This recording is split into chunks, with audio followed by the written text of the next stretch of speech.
I always wanted a little sister. I would beg my parents, "Please, please," and they'd roll their eyes and tell me that it wasn't as simple as I thought. That didn't stop me from talking about it every chance I got, though. When they brought Sarah home, it was the happiest day of my life. She was so cute. I couldn't wait to share my toys with her. I started going through them, deciding which ones were hers and which ones were mine. I borrowed my daddy's label maker and started putting our names on each thing so we wouldn't get them confused. She cried a lot at first. I'd asked my parents why she cried so much, and they told me it was natural. They said that when she got used to us in our house, she would calm down and not cry all the time. Sometimes, though, she'd cry so loud that Daddy would have to take her into the basement where it was soundproof so the neighbors wouldn't complain. She slept in Mommy and Daddy's bed for the first month.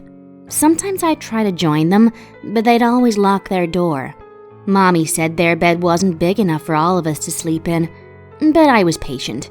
I knew the new bed with the bars they'd set up in my room would eventually be hers. When they felt it was safe to let her sleep on her own, they started putting her in it. She wasn't crying so much anymore by then, and I would lie in my bed and watch her sleep from across the room. They'd take her into their bedroom first and lay with her until she fell asleep, then move her to our room. Some nights after she was moved, I'd see her lying there with her eyes open, just staring at the ceiling, so I'd go over and give her toys through the bars.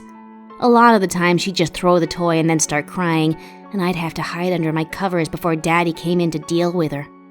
Eventually, they started letting Sarah sit with me in the playroom. I was told that I wasn't allowed to give her anything too small or sharp that she could hurt herself with. I was so happy. I would sit behind her and brush her hair and tell her she was the best little sister in the world. I showed her which toys were hers and which were mine, but she didn't seem to care. Sometimes we'd sit on the window seat and she'd bang on the window while I drew on it with special crayons. School started back up at Sugar Creek Elementary, and I went, but Sarah had to stay home. Mommy said she wasn't ready for school yet. I'd come home and tell Sarah all the stuff I'd learned. I drew pictures of us playing together. When I showed them to Daddy, he'd tell me thank you and take them to keep in his office. Then came the really bad day. I'll never forget it. I came home from school and Mommy was just sitting at the table smoking. She looked real sad. I went to play with Sarah but couldn't find her. When I went to ask Mommy where she was, she started crying again. I asked her what was wrong, and she said that Sarah was gone. I didn't understand totally, but I started crying too and told her that we needed to find her. She just shook her head and said she was gone somewhere we couldn't go. Daddy took her bed apart. He threw away all my drawings with her in them. He took my name tags off all the toys. Sometimes I'd find one he'd missed and it'd make me cry.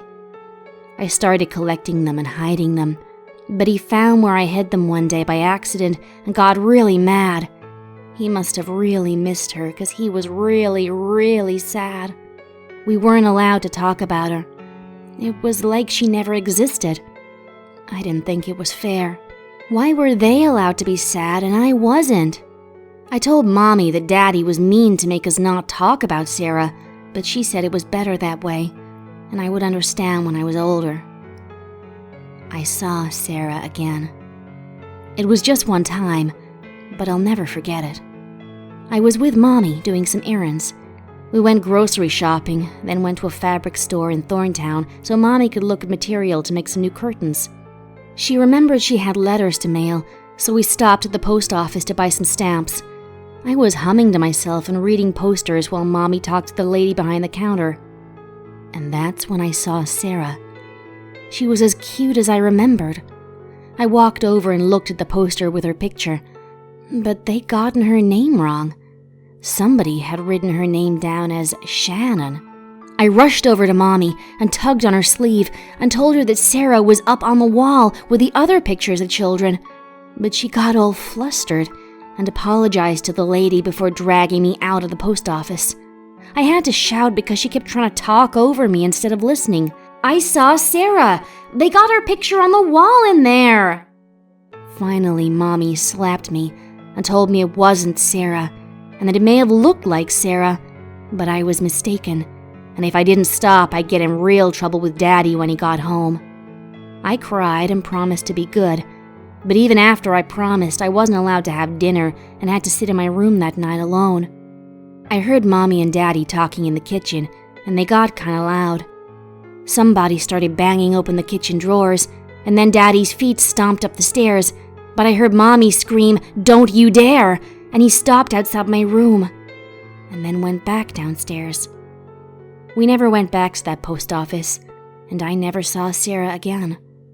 This is the first time I've talked about Sarah since that day.